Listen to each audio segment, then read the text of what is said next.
Hello students, good morning and welcome back to again Bed tutorial by Vineet sir. This is the video for class 9th student chemistry lesson 1 matter in our surrounding part 2 continue. Okay students, पिछले part 1 की video में हमने last में discuss किया था कि how to change the state of matter, matter की state को कैसे चेंज किया जाए। तो वहाँ पे हमने पढ़ा था कि मैटर की स्टेट्स को दो प्रोसेस से चेंज कर सकते हैं, पहला बाय अप्लाइंग हीट, दूसरा by cooling heat. Okay student, तो वहाँ पे हमने एक साइकिल भी पढ़ा था, सॉलिड से लिक्विड, लिक्विड से गैस, देन गैस से सॉलिड, सॉलिड से गैस, गैस से लिक्विड, लिक्विड से देन सॉलिड पढ़े थे। और सबका प्रोसेस का नाम भी, फिनोमिना का हम नाम भी जाने थे। जैसे कि अगर लिक्विड से गैस में जा रहा है तो उसको वेपराइजेशन बोलते हैं, गैस से सॉलिड में या सॉलिड से गैस में जा रहा है तो उसको सब्लिमेशन बोलते हैं। ठीक है स्टूडेंट्स, एक बार मैं फिर से उसका रिव्यू दे देता हूँ, आप लोग थोड़ा सा बोर्ड पे दिखते रहिए। सॉलिड से लिक्विड कब चेंज होता है बच्चों? जब हम इसको हीट करते हैं। अच्छा ठीक है। लिक्विड से गैस कब चेंज होगा बच्चों? जब हम इसको क्या करेंगे? हीट करेंगे। ठीक है ना। अब यहाँ पे मैं गैस लिख रहा हूँ। गैस को जब हम कूल करेंगे बच्चों तो ये बनाएगा क्या? लिक्विड बनाएगा। ठीक है। और लिक्विड को जब हम लोग कूल करेंगे तो ये क्या बनाएगा बच्चों? सॉलिड बनाएगा। ठीक है, इतना हुआ था बात। अब प्रोसेस की बात कर लेते हैं। देखो, सॉलिड जब लिक्विड बनता है ना, सॉलिड से लिक्विड बन रहा है, ठीक है, तो इस प्रोसेस को बोलते हैं फ्यूजन। क्या बोलते हैं बच्चों? फ्यूजन। ठीक है। लिक्विड से गैस बन रहा है तो इसको क्या बोले थे बच्चों? वेपोराइजेशन। वेपोराइजेशन क्लियर है बच्चों ना? ठीक है। अच्छा, गैस से लिक्विड बन रहा है तो क्या होगा? गैस से लिक्विड, तो कंडेंसेशन, प्रोसेस का नाम है सब, कंडेंसेशन। इसको याद रखना, बहुत इंपॉर्टेंट चीज है। और लिक्विड से अगर सॉलिड बन रहा है तो क्या हो जाएगा? लिक्विड से सॉलिड मतलब लिक्विड वाटर से फ्रीजिंग हो जाएगा ना, फ्रीज कर रहे हैं आप, तो freezing, this process is called freezing. So these are the process to conversion of state of matter. एक और बचा है, सॉलिड से बच्चों किस में बनाओगे आप? गैस से। सॉलिड से डायरेक्टली गैस या गैस से डायरेक्टली क्या कर दो? सॉलिड कर दो। ठीक है ना। तो इसको, इस प्रोसेस का नाम, दोनों का नाम एक ही, and this process is said to be sublimation. Sublimation तो क्या हो जाएगा? सब्लिमेशन व्हेन सॉलिड, अच्छा देखो, सॉलिड गैस में जब स्ट्रांगली हीटिंग, जब आप इसको हीट करोगे तो सॉलिड गैस में, अच्छा गैस सॉलिड में कब चेंज होगा? गैस जो है सॉलिड में कब होगा? जब इसको बहुत ज़्यादा आप कूल कर दोगे। ठीक है। तो solid changes directly into gas on heating and gases directly change into solid on cooling. Therefore this process is said to be sublimation. Sublimation। अच्छा बच्चों, इसका एग्जांपल पूछ लेता है एग्जाम में 1 नंबर 2 नंबर में कि what are the example of sublimation. तो सबसे अच्छा एग्जांपल है कैम्फर। कैम्फर ले लेना, कैम्फर को कपूर बोलते हैं। हाँ, ammonium chloride NH4Cl, ammonium chloride भी हो गया। ठीक है। नेप्थलीन बॉल, नेप्थलीन बॉल भी हो गया बच्चों, नेप्थलीन बॉल होता है। ठीक है। These are the examples of sublimation. एक और एग्जांपल समझते हैं बच्चों, गैस है ना, देखो ये कार्बन डाइऑक्साइड CO2 गैस होता है, CO2 गैस है, और इसको अगर हम कूल कर दें, ठंडा कर दें, इस गैस को प्रेशर दे के बहुत ज़्यादा ठंडा कर दें, तो ये क्या हो जाएगा? CO2 रहेगा, लेकिन ये किस स्टेट में हो जाएगा? सॉलिड स्टेट में। अच्छा, सॉलिड CO2 कार्बन डाइऑक्साइड का क्या नाम होता है बच्चों? आपको पता होना चाहिए, ड्राई आइस। क्या बोलते हैं इसको? ड्राई आइस, शुष्क बर्फ। ठीक है। ड्राई आइस से CO2 सॉलिड, गैस से सॉलिड में, तो ये प्रोसेस क्या हो जाएगा? सब्लिमेशन। ये प्रोसेस होगा, ये वाला सब्लिमेशन हो जाएगा। तो ये पार्ट 1 का थोड़ा सा रिव्यू था। अब हम लोग बात करेंगे आज melting point, boiling point, latent heat, evaporation and diffusion. इतने टॉपिक्स इस वीडियो में कवर करेंगे and then this video will finish and chapter first भी आपका केमिस्ट्री फिनिश हो जाएगा। ठीक है। ओके, नाउ इसका स्क्रीनशॉट ले लो, खुद फिनिश कर लो। ओके, करो।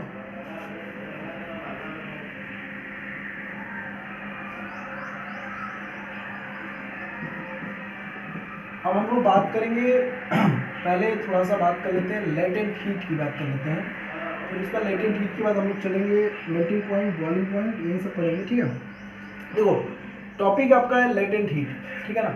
Latent heat, LATENT, latent heat. अच्छा, ये बच्चों को समझ नहीं आता, ये टॉपिक जो है ये है इजी, लेकिन समझ में नहीं आता है। अब बुक में डिफरेंट बुक्स में भी जो लैंग्वेज लिखी गए हैं इसके टॉपिक्स के बारे में, वो भी अच्छी है, कोई बात नहीं, लेकिन बच्चे समझ नहीं पाते। तो समझो, बहुत ईजी है। लेटेंट, लेटेंट का मतलब, लेटेंट एक वर्ड है, इसका मतलब होता है hidden. What do you mean by latent? Latent means hidden. Hidden का मतलब छुपा हुआ, जो नहीं दिखेगा, which is invisible, invisible, you can't see it, okay, you can't see it, ठीक है। इनविजिबल लिख सकते हैं या अनविजिबल, इनविजिबल होता है। Those heat which are hidden and invisible, जो हीट छुपी हुई होती है, जो दिखती नहीं है थर्मामीटर में, हाँ, टेम्परेचर राइज नहीं होगा, डाउन नहीं होगा, उस हीट को बोलते हैं लोग लेटेंट हीट। अच्छा, लेटेंट हीट दो प्रकार का होता है, एक होता है लेटेंट हीट ऑफ फ्यूजन, ठीक है ना, एक होता है लेटेंट हीट ऑफ फ्यूजन, और दूसरा होता है लेटेंट हीट ऑफ वेपोराइजेशन। दो लेटेंट हीट हमको पढ़ने क्लास 9th में, दो टाइप के होते ही हैं, एक होता है लेटेंट हीट ऑफ फ्यूजन और एक होता है लेटेंट हीट ऑफ वेपोराइजेशन। अच्छा, फ्यूजन का मतलब क्या होगा बच्चों? फ्यूजन का मतलब तोड़ रहे हो आप, सॉलिड से किस में चेंज कर रहे हो? लिक्विड में चेंज कर रहे हो, ठीक है। अच्छा, वेपोराइजेशन का क्या होगा बच्चों? Vaporisation means liquid changes into water vapour, you can say that gas, और वेपर में लिख सकते हैं आप वेपर, क्लियर है। तो लेटेंट हीट ऑफ फ्यूजन में जो मैटर का स्टेट चेंज होता है वो सॉलिड से लिक्विड होता है, फ्यूजन कर रहे हैं, तोड़ रहे हैं, हाँ? और लिक्विड से गैस वेपर में जाएगा तो ये वेपोराइजेशन होगी, क्लियर स्टूडेंट्स। तो देखते हैं एक एक्सपेरिमेंट के साथ देखेंगे तो ज़्यादा बेटर समझ में आएगा। अब देखो क्या होगा, एक बीकर ले लो बच्चों, बीकर लिया, इस बीकर में आइस ले लो, सॉलिड लेना है ना, सॉलिड का मतलब हम आइस ले लिए, ये आइस है आपका, ठीक है, दिस इज आइस। अब नीचे से हम इसको दे रहे हैं टेम्परेचर, क्या दे रहे हैं? नीचे से हीट सप्लाई कर रहे हैं। भाई सॉलिड से लिक्विड कब होगा? हीट देंगे तभी तो होगा, हीट दे रहे हैं। और यहाँ पे बच्चों हम थर्मामीटर लगा रखे हैं, क्या लगाया है? थर्मामीटर, दिस इज थर्मोमीटर, ये थर्मामीटर है बच्चों, ठीक है। तो थर्मामीटर लिया, when you start heating the temperature remains constant. जब यहाँ से आप हीट करोगे तो इस थर्मामीटर में जो टेम्परेचर आपने रीडिंग नोट किया है वह कांस्टेंट रहेगा। When you start heating this then the temperature remain constant. अच्छा, कब तक कांस्टेंट रहेगा बच्चों? Till the all ice melting, जब तक पूरा बर्फ पिघल ना जाए, till the all ice melting, ठीक है। When you start heating the temperature remain constant, और कब तक constant? जब तक ये पूरा बर्फ किसमें? पानी में न बदल जाए, जब तक ये पूरा बर्फ पानी में न बदल जाए तब तक इसका टेम्परेचर राइज नहीं होगा, एक फिक्स टेम्परेचर रहेगा, फिक्स रहेगा। तो इसका मतलब जो हम हीट दे रहे हैं, जो हम टेम्परेचर दे रहे हैं वो जा कहाँ रहा है? थर्मामीटर में तो दिख ही नहीं रहा है, रीडिंग अप हो ही नहीं रही है, टेम्परेचर बढ़ ही नहीं रहा है thermometer.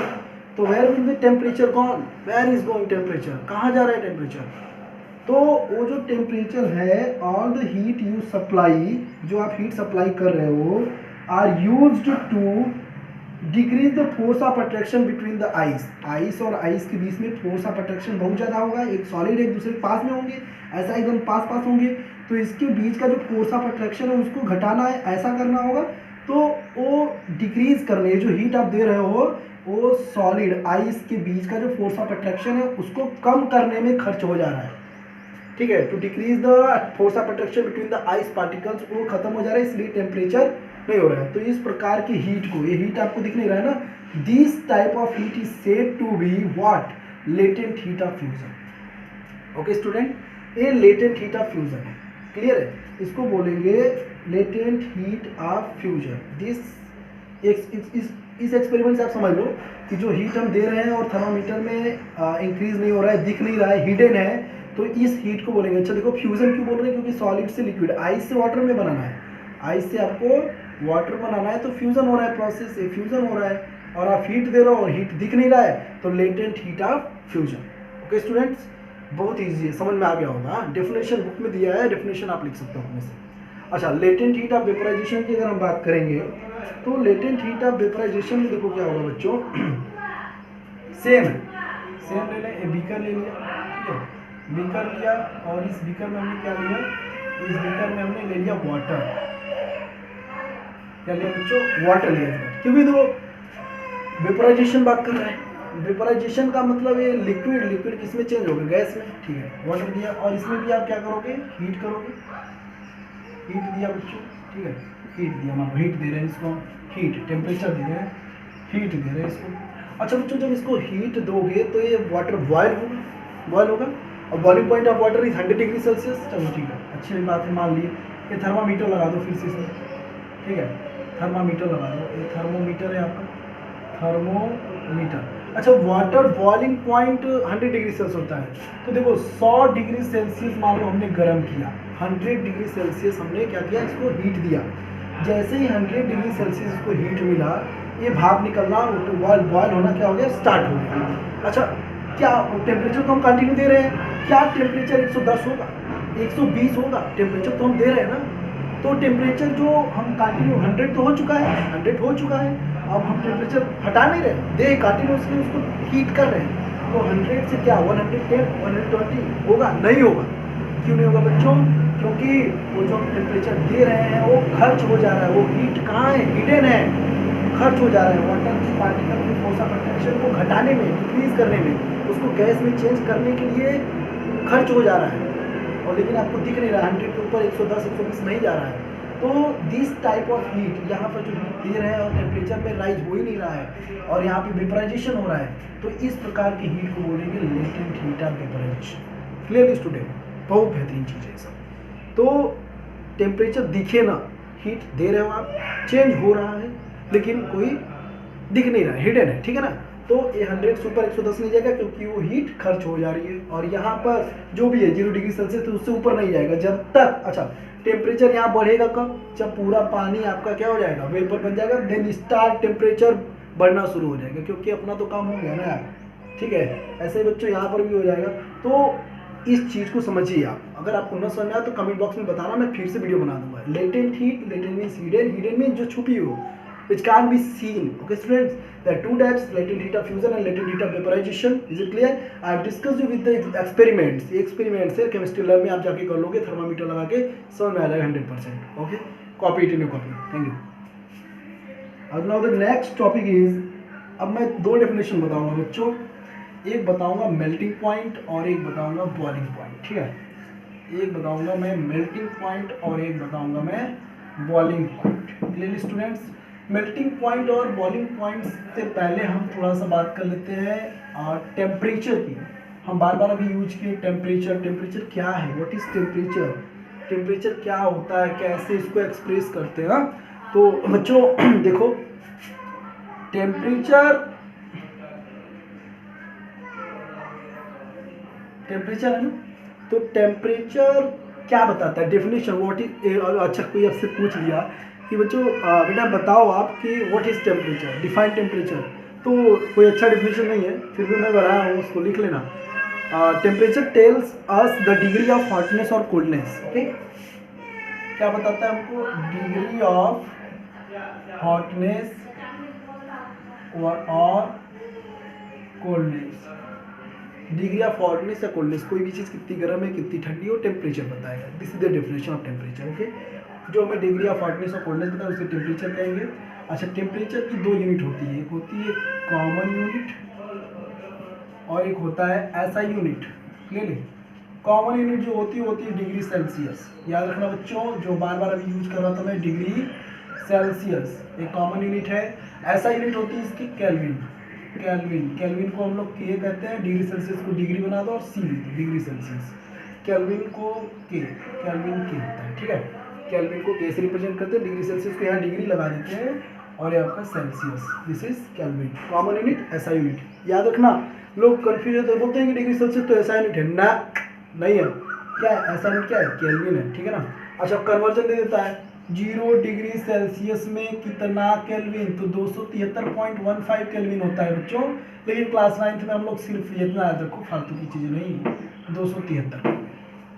0 degree Celsius is equal to 273 kelvin. अब देखो ये तो क्या हो गया। अच्छा, ये 0 डिग्री सेल्सियस क्या है, मेल्टिंग पॉइंट ऑफ आइस है, ठीक है, ऐसे से लिख भी लेते हैं। अच्छा, बॉइलिंग पॉइंट ऑफ वाटर कितना होता है बच्चों, 100 डिग्री सेल्सियस जानते थे ना, केल्विन में बताओ 273 प्लस 100 373 केल्विन। क्लियर है बच्चों।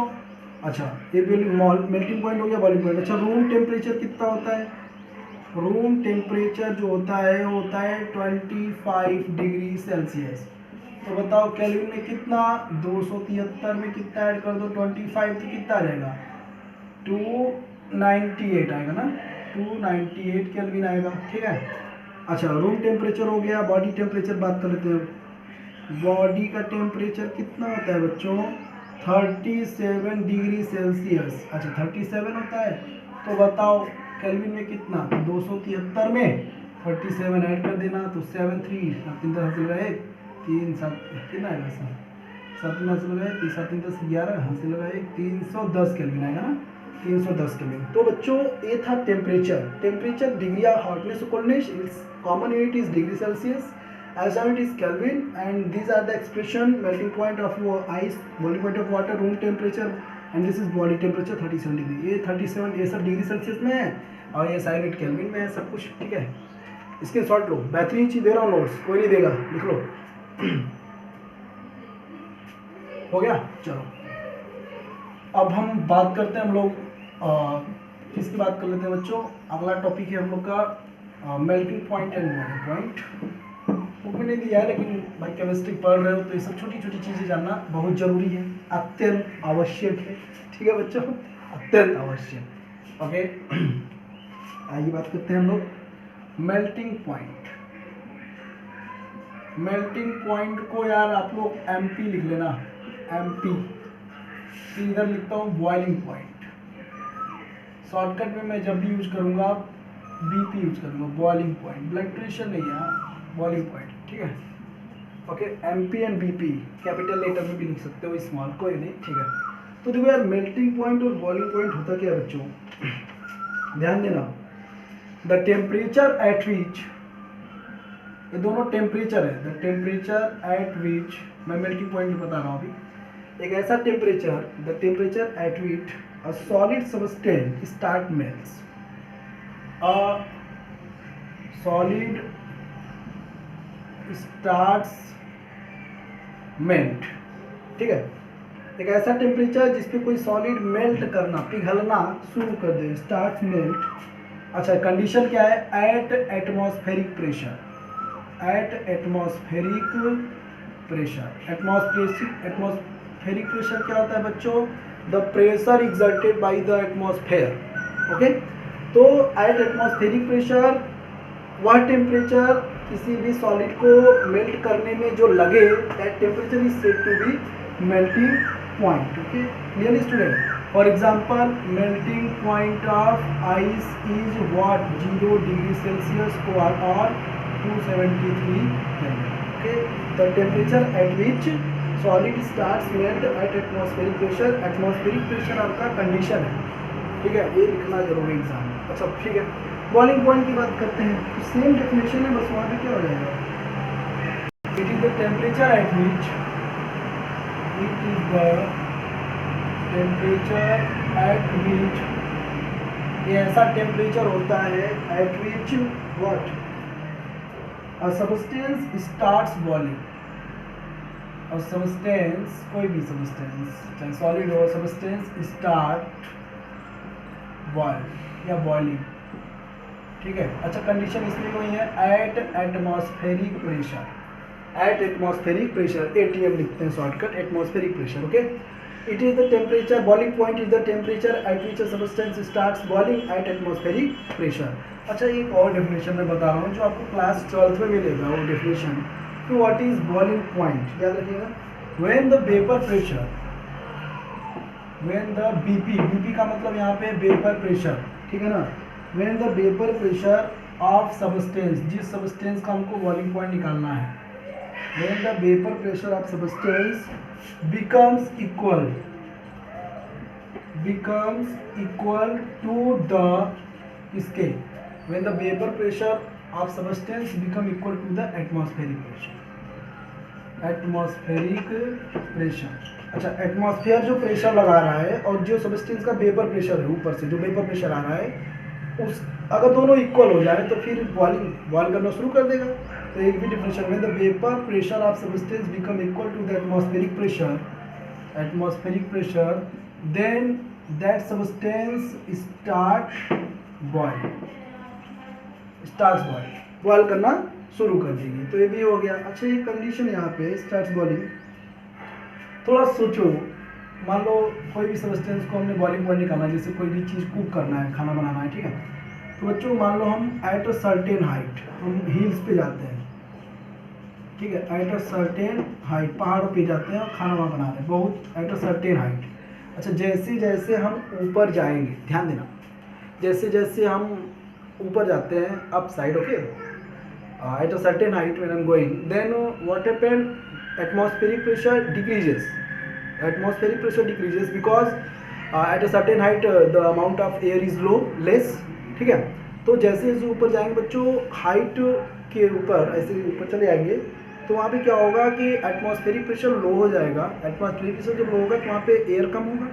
अच्छा, जब एटमॉस्फेरिक प्रेशर लो होगा तो एटमॉस्फेरिक प्रेशर के इक्वल अगर हो जाए आपका क्या, वेपर प्रेशर, तो जब ये कम हो गया तो वेपर प्रेशर कम होगा, तो eight a certain height boiling point of substance क्या हो जाएगा, लो हो जाएगा, लो हो जाएगा। याद रखना, जो चीज़ यहाँ 100 डिग्री सेल्सियस पे कुक कर रही थी वहाँ पे जैसा हो 50 पे भी कर सकता है, 60 पे भी कर सकता है, 70 पे, तो इस पे याद रखना एट अ सर्टेन हाइट, इसको आप याद रखिएगा, एट अ सर्टेन हाइट और एन माउंटेन्स, माउंटेन्स पे जाओगे जब, the boiling point of substance become low, ठीक है, boiling point of substance becomes low because it's atmospheric pressure also low, less. Clear students?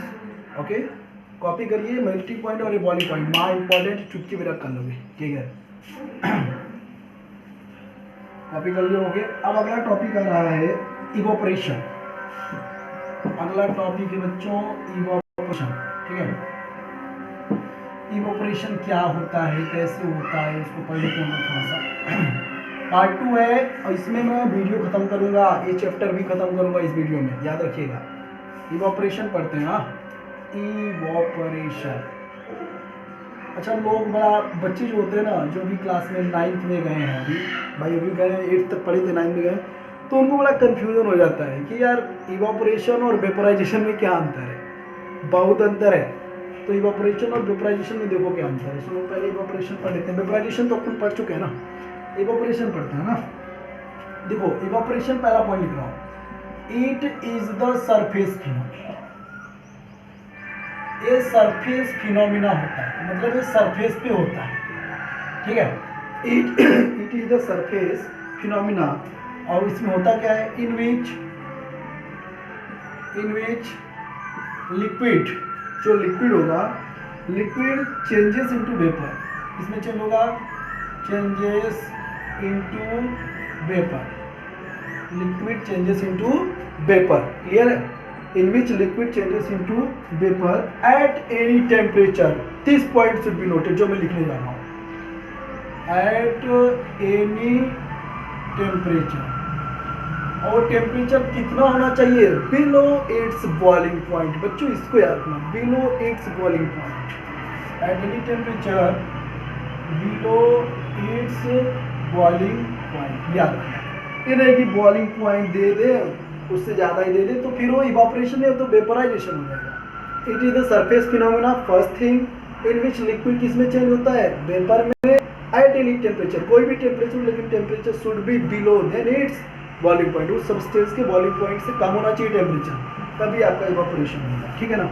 याद रखिएगा, इवापोरेशन की डेफिनेशन है, ये तो पूछ लिया है तो आगे समझ में आ गया कि किसी भी सब्सटेंस को उसके बॉइलिंग पॉइंट से नीचे किसी भी टेम्परेचर पर आप उसको हीट करो, गर्म करो, या खुद से हो जाए, ऑन होता है, ठीक है। जैसे क्या होता है ना, कभी कभी गड्ढे में जो पानी होता है वो सन के रेस से, धूप से क्या हो जाता है, पूरा उड़ जाता है, तो उसको बॉइलिंग पॉइंट थोड़ी 100 थोड़ी मिलता है, 100 डिग्री सेल्सियस मिलेगा तो हम लोग कैसे रहेंगे, सोचा है कभी आपने, नहीं रहेंगे ना। तो उसको कम बॉइलिंग पॉइंट से कम ही इवापोरेट हो जाता है, इवापोरेशन होता है। अच्छा, इसके फैक्टर क्या क्या है, factor affecting evaporation, factor affecting evaporation, ये इंपॉर्टेंट है, ये एग्जाम में 3 नंबर में पूछेगा आपके, जब भी आपका पीटी यूटी कुछ भी हो जाए, PT UT half yearly annual कुछ भी होता है, ठीक है ना। फैक्टर अफेक्टिंग इवापोरेशन, इवापोरेशन को ऐसे कौन कौन से फैक्टर हैं जो इफेक्ट करते हैं, बच्चों 4 फैक्टर हैं, चारों में इतना अच्छे समझाऊंगा कि आपको समझ में आए।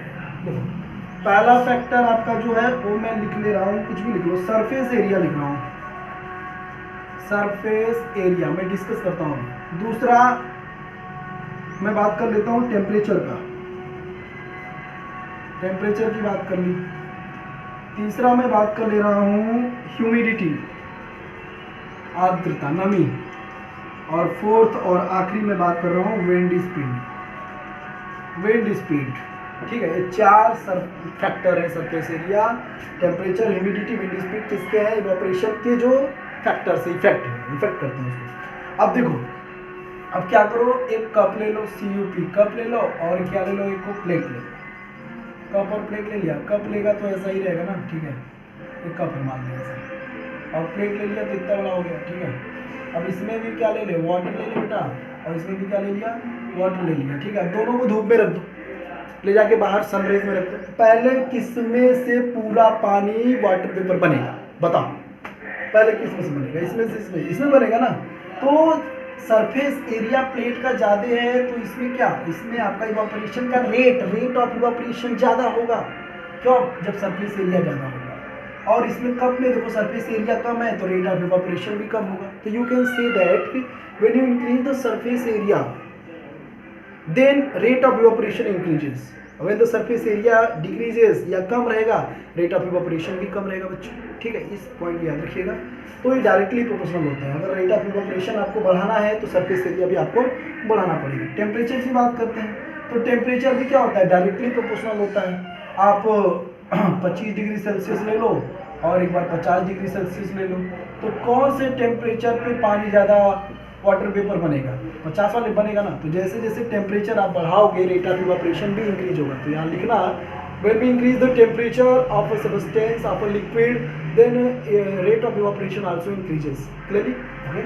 ह्यूमिडिटी की बात करते हैं, ह्यूमिडिटी को हिंदी में नमी बोलते हैं, नमी। अब बताओ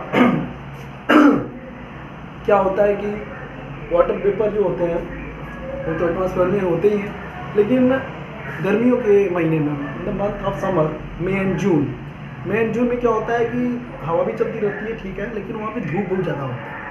तो धूप ज़्यादा होगा तो ह्यूमिडिटी क्या हो जाएगी, कम हो जाएगी, वाटर वेपर क्या रहेंगे, सब वेपर बन टूट जाएगा, एटमॉस्फेयर में जल्दी कोई नहीं रहेगा, नमी कम रहेगी, ह्यूमिडिटी कम होती है, हाँ, गर्मी के महीनों में।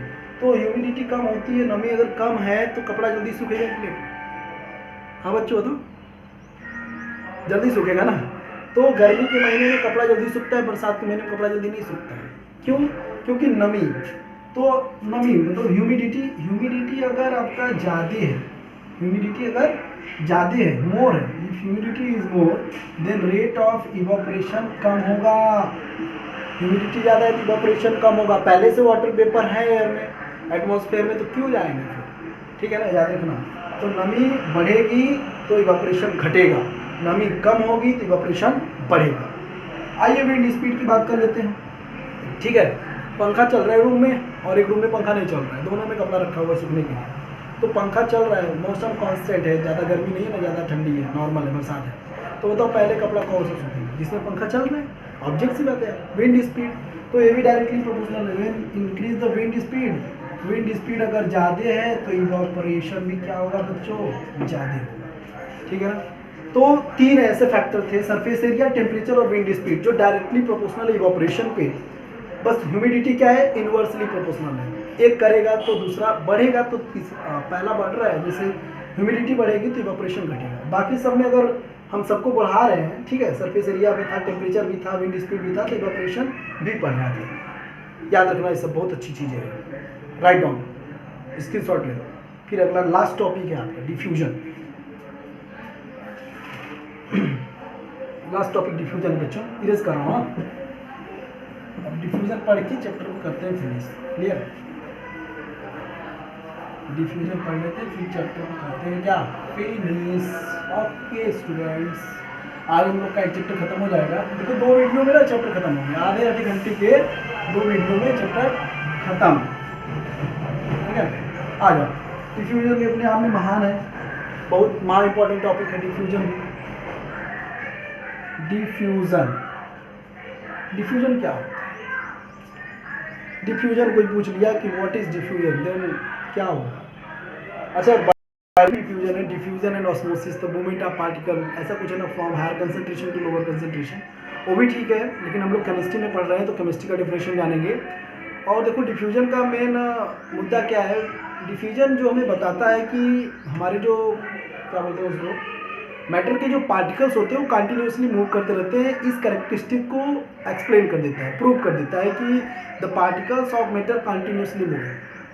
हाँ, ये प्रूव कर देता है exactly.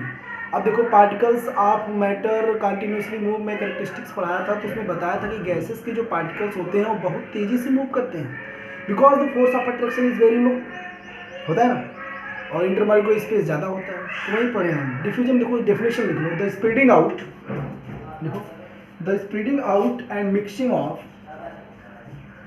The spreading out and mixing of, spreading का मतलब फैलना, फैल के बाद मिक्स का मतलब मिलना, मिक्सिंग ऑफ सब्सटेंस, ऑफ और सब्सटेंस, एक सब्सटेंस दूसरे सब्सटेंस से with another substance, with another substance, clear, substance. अच्छा क्यों मिल रहा है? Due to the motion of its particle, due to the movement लिख लो यार, मोशन पढ़ रहा है, due to the movement of particles, its particle अलग अलग होंगे ना दोनों के पार्टिकल के मूवमेंट से, ठीक है, क्लियर है, ओके, तो ये डिफिनेशन हो गया, ठीक है। अच्छा एक चीज बताओ, कब तक वो मूव करेगा?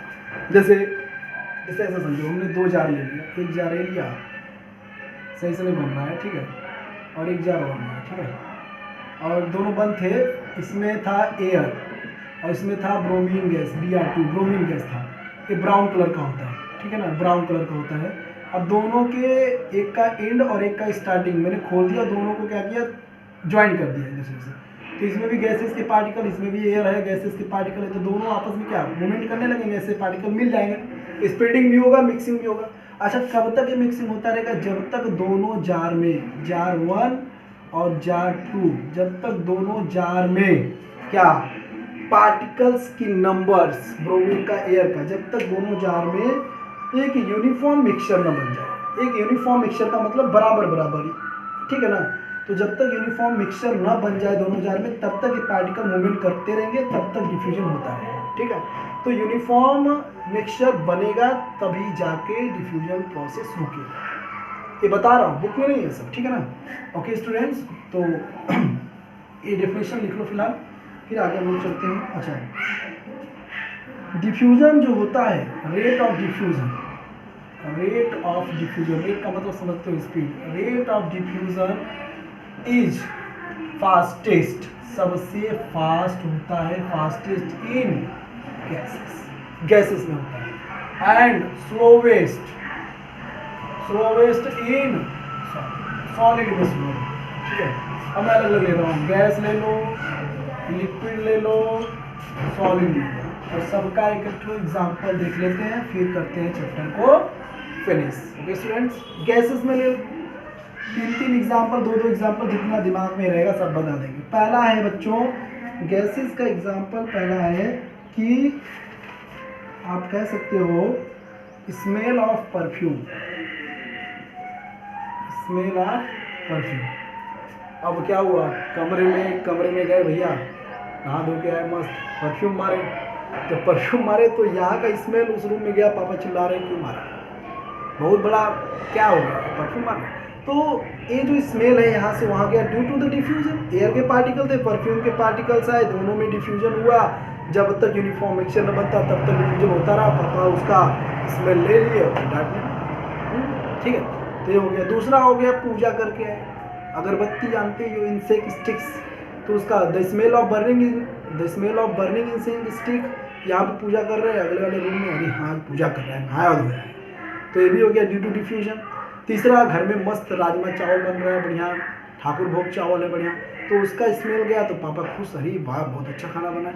तो these are due to diffusion. Diffusion is fastest in gas, बच्चों याद रखना, फास्टेस्ट इन गैस। लिक्विड्स में बात कर लेते हैं, एग्जाम्पल ये हो गया आपका गैस। लिक्विड में ले लो, एक बीकर ले लिया और इस बीकर में हमने लिया वाटर, क्या लिया, वाटर लिया, और इसमें इंक डाला, 2-3 बूंद इंक डाला, ब्लू कलर का, ब्लैक कलर का, कोई भी इंक है। तो जैसे ही पानी में इंक डाला तो इंक अपने आप खुद से डिजॉल्व होकर पूरा वाटर के कलर को ब्लू कर देगा ड्यू टू डिफ्यूजन। या कॉपर सल्फेट ले लो, CuSO4, या पर्पल कलर का KMnO4 ले लो वाटर में, तो थोड़े थोड़े समय में स्प्रेडिंग होगा, लेकिन जल्दी से नहीं होगा। तो रेट ऑफ डिफ्यूजन जो होगा सबसे ज़्यादा किस में, गैस में, फिर लिक्विड में, देन सबसे स्लोवेस्ट किसमें, सॉलिड में, ठीक है ना। सॉलिड का एग्जांपल देखो, जैसे क्लास में क्या होता है, क्लास में ब्लैक बोर्ड होता है ना, तो ब्लैक बोर्ड में आप कुछ भी लिख दो, ब्लैक बोर्ड में कुछ भी लिख दो, फिर उसको गर्मी की छुट्टी तक छोड़ दो, फिर गर्मी की छुट्टी के बाद जाओ उसको इरेज करो, तो it is very difficult to erase, बहुत हार्ड हो जाता है इरेज करना, क्योंकि सॉलिड चाक के पार्टिकल और बोर्ड के पार्टिकल आपस में डिफ्यूजन कर लेते हैं, अच्छे से नहीं सूखता है, बहुत ज़्यादा मेहनत करना पड़ता है ड्यू टू डिफ्यूजन, ठीक है ना। 2 मेटल ब्लॉक ले लो, 2 मेटल के ब्लॉक ले लो और इसे ज्वाइन कर दो, ज्वाइन करके छोड़ दो कई साल तक, उसको अच्छे से बस सटा देना, ज्वाइन कर देना, फिर वो आओगे उसको खुलेगा नहीं, ज्वाइन हो जाएगा, जादू, ठीक है ना। तो due to diffusion. Okay students, now the chapter is finished, end हो गया बच्चों chemistry. Thank you for watching and keep subscribing my channel. Thank you.